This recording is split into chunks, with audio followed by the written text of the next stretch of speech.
Elle est accusée de déshumaniser les élèves, elle est très critiquée depuis des années maintenant. Aujourd'hui, on va se pencher sur Parcoursup, la plateforme d'orientation post-bac qui fait débat en France. Salut, c'est Hugo, j'espère que vous allez bien. On est parti ensemble, comme chaque jour, pour une nouvelle plongée dans l'actualité en une dizaine de minutes. Et au passage, pour ceux qui ne l'ont pas vu, dimanche sur notre chaîne YouTube principale, que je vous mets directement en description, j'ai posté une nouvelle vidéo, une visite tout simplement de nos bureaux et studios où je travaille au quotidien avec mon équipe. Je réponds aussi à toutes vos questions dans le cadre d'une FAQ. Bref, la vidéo est désormais disponible pour découvrir les coulisses de notre travail. Le lien est directement en description et pour ça vous abonner d'ailleurs à cette chaîne YouTube principale pour ne pas rater les prochaines vidéos. Alors ce mercredi en France, c'est le début de la première phase de Parcoursup qui est donc le successeur d'APB pour admission post-bac pour les personnes vieilles comme moi. Ah oui, j'ai 25 ans, je suis très vieux, j'ai connu APB.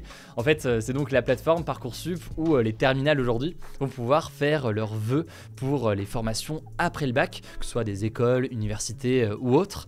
Alors dans un premier temps, jusqu'à fin mars, les candidats peuvent lister jusqu'à 10 vœux de formation parmi les 21 000 qui sont disponibles, qu'elles soient des formations publiques ou privées. Et ensuite, ces différentes phases de sélection, on aura l'occasion d'en reparler dans les prochains mois. Alors sur le papier, Parcoursup visait à corriger certains soucis de l'ancien système APB. En gros, APB avait le défaut de recourir à des tirages au sort dans certaines formations où il y avait plus de demandes que de places. C'est par exemple dans les études de STAPS. Par exemple en 2014, 16 000 étudiants quand même avaient vu leur destin dépendre d'un tirage au sort, ce qui forcément était vu comme un gros problème parce que notre orientation est définie par une forme de hasard. Mais 5 ans après sa mise en place, eh bien Parcoursup, qui a donc succédé à APB, est lui aussi un système très contesté et ce pour plusieurs raisons que je vais donc tenter de vous résumer. Première raison, première critique majeure, c'est en fait le timing pour faire ses vœux d'orientation.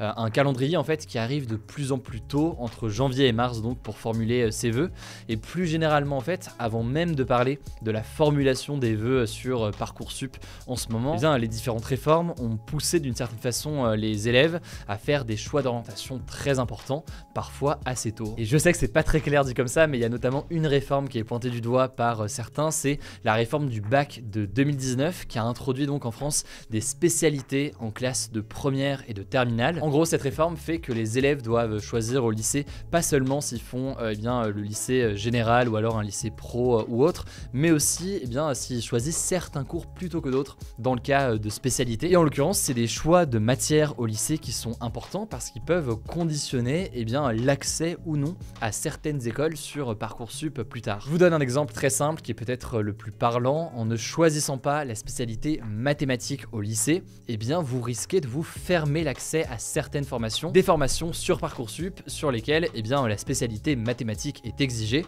Autrement dit donc, ça revient à faire un premier choix d'orientation déjà plus important à partir du lycée et pas seulement donc lors de la formulation des vœux. La deuxième chose qui fait que Parcoursup est aujourd'hui contesté, c'est le fonctionnement même de la plateforme. Une plateforme donc totalement en ligne mais aussi basée sur certains algorithmes, des algorithmes qui manqueraient finalement d'humanité.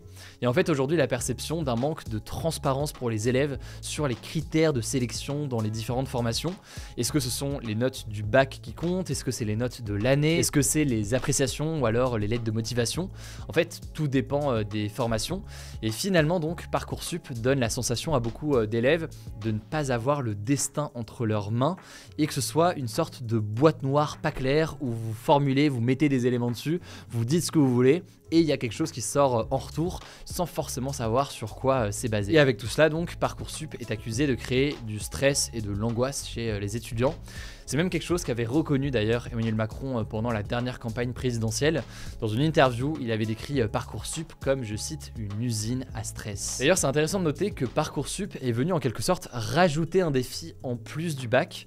En fait, aujourd'hui, avec un bac qui a un peu perdu de sa valeur selon beaucoup, le vrai défi de la terminale, c'est devenu celui d'avoir le meilleur dossier Parcoursup avec des bonnes stratégies pour les vœux, des bonnes lettres de motivation, etc.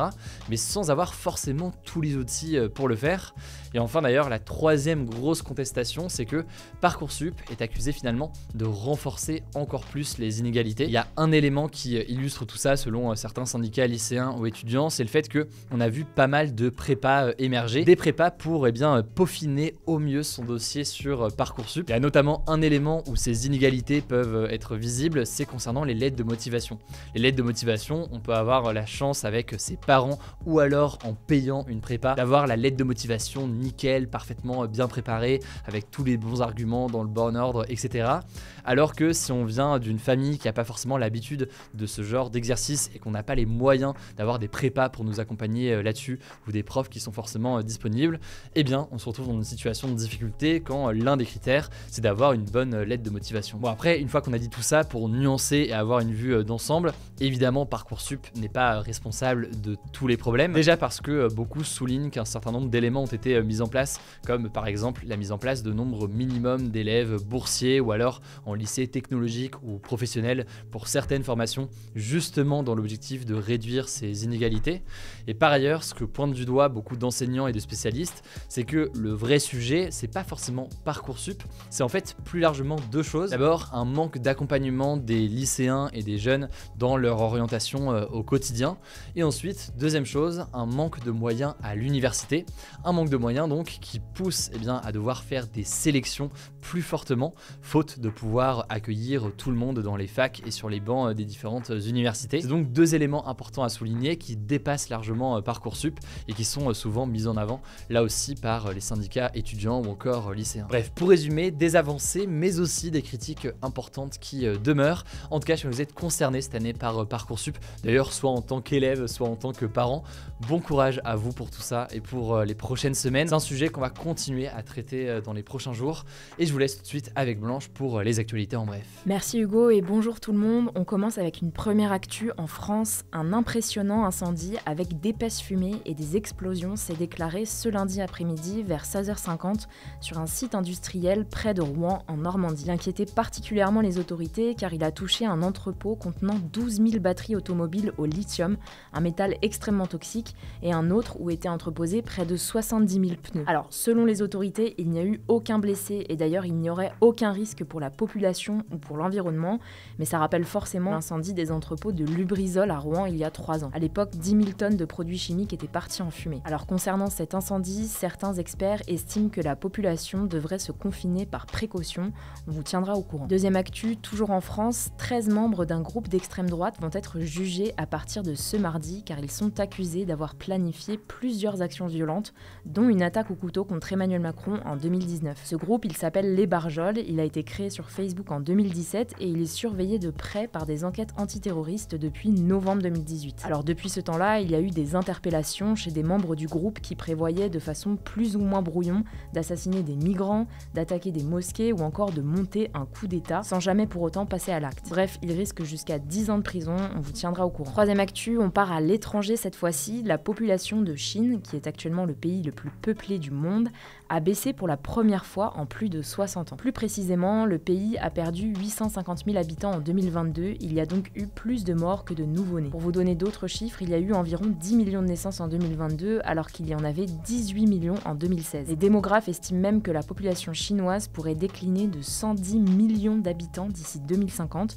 une situation qui pourrait avoir des conséquences économiques importantes. D'ailleurs, sur ce même sujet, le nombre de naissances en France n'a jamais été aussi bas depuis 70 ans, selon les chiffres de l'INSEE publiés ce mardi. Alors, il y a plusieurs raisons qui peuvent l'expliquer, notamment la succession de crises ces dernières années, donc le Covid, la guerre en Ukraine ou encore la crise climatique, ce qui n'est pas vraiment favorable à la décision d'avoir un enfant. Quatrième actu, un ancien mercenaire de la milice russe Wagner a réussi à fuir en Norvège et s'est dit prêt à témoigner sur les crimes de guerre commis par Wagner. Le groupe Wagner, c'est une société militaire privée, donc en gros, elle ne dépend pas officiellement des autorités russes, mais elle défend les intérêts du pays. Et en ce moment, le groupe est très actif en Ukraine et est soupçonné d'avoir commis pas mal de crimes de guerre. Cet ancien mercenaire, c'est un homme de 26 ans qui a expliqué dans une interview diffusée par une ONG russe qu'il aurait déserté le groupe Wagner et qu'il serait parvenu à s'enfuir en traversant la frontière russo-norvégienne dans l'Arctique, alors qu'il était poursuivi par une patrouille russe qui tentait de l'assassiner. Bon, désolé, c'est un peu compliqué, pour l'instant son identité n'a pas encore été vérifiée, donc on peut pas être sûr à 100% que ce qu'il dit est vrai, mais on voulait quand même vous en parler, peut-être qu'on en reparlera dans les prochains jours. Cinquième actu, une enquête a été ouverte pour harcèlement moral et sexuel contre le président de la Fédération française de football, Noël Le Graët. Pour rappel, il a déjà été mis en retrait de son poste après avoir tenu des propos jugés irrespectueux envers Zinedine Zidane et après avoir été accusé de comportements sexistes par Sonia Souid qui travaille avec lui à la FFF. Son témoignage avait entraîné un signalement pour outrage sexiste et donc aujourd'hui une enquête est ouverte pour harcèlement moral et sexuel. Il dément pour l'instant toutes ces accusations. 6e actu, et c'est un pas de plus pour le bien-être animal, les colliers de dressage pour chiens et chats sont désormais interdits en France. Ça a été voté par l'Assemblée nationale. Du coup désormais, toute personne qui en utilise s'expose à une amende de 750 €. Pour ceux qui savent pas vraiment ce que c'est, en fait c'est des colliers qui sont soit à pic, à décharge électrique ou qui sont étrangleurs et en fait ils sont censés maîtriser les aboiements ou les miaulements des animaux, éviter les fugues ou encore pour les chiens qu'ils tirent sur la laisse. Sauf qu'ils étaient accusés par des ONG d'avoir des conséquences sur la santé physique et psychique des animaux et au final même contribuer à rendre les animaux agressifs. 7e actu assez insolite, la maire de la ville d'Amiens a demandé à la chanteuse américaine Madonna de prêter un tableau qui avait disparu il y a un siècle. En fait ce tableau, qui s'appelle Diane et Endymion, a disparu du musée de Picardie en 1918 pendant un bombardement de la Première Guerre mondiale. On a ensuite perdu sa trace mais il serait réapparu en 1989 lors d'une vente aux enchères à New York et c'est là que Madonna l'aurait acheté. Alors la maire d'Amiens ne remet pas du tout en question l'acquisition du tableau par Madonna, mais elle lui demande de prêter le tableau dans le cadre de la candidature de la ville pour devenir capitale européenne de la culture en 2028. Enfin, dernière actu tech, depuis sa sortie en mars 2017, la console Switch de Nintendo a dépassé les 7 millions de ventes en France, ce qui veut dire selon Nintendo que 10,5% des Français sont équipés d'une Switch. La console a donc dépassé le précédent record de ventes en France qui était détenu par la Wii avec ses 6,3 millions d'unités vendues au total. Alors on ne connaît pas encore les données des autres appareils comme la PlayStation 5 de Sony et les Xbox de Microsoft, mais elles devraient être divulguées prochainement. Merci Blanche. Alors le débat hier c'était le suivant, l'indemnité carburant mise en place par le gouvernement est-elle suffisante? C'est un non assez majoritaire qui ressort de ce débat. Pas de débat aujourd'hui, du coup ce sera tout pour aujourd'hui. Je le rappelle pour les nouveaux que ce format des actus du jour est aussi disponible en version podcast. Pour ça, vous tapez Hugo Décrypte sur Spotify, Apple Podcast, Deezer, Google Podcast, bref, je vais pas tous les citer, vous les connaissez. Pensez juste à vous abonner pour ne pas louper ça sur les applis de podcast. Écoutez, je crois que j'ai tout dit, prenez soin de vous, prenez soin de vos proches, et puis je vous dis à demain pour une nouvelle vidéo.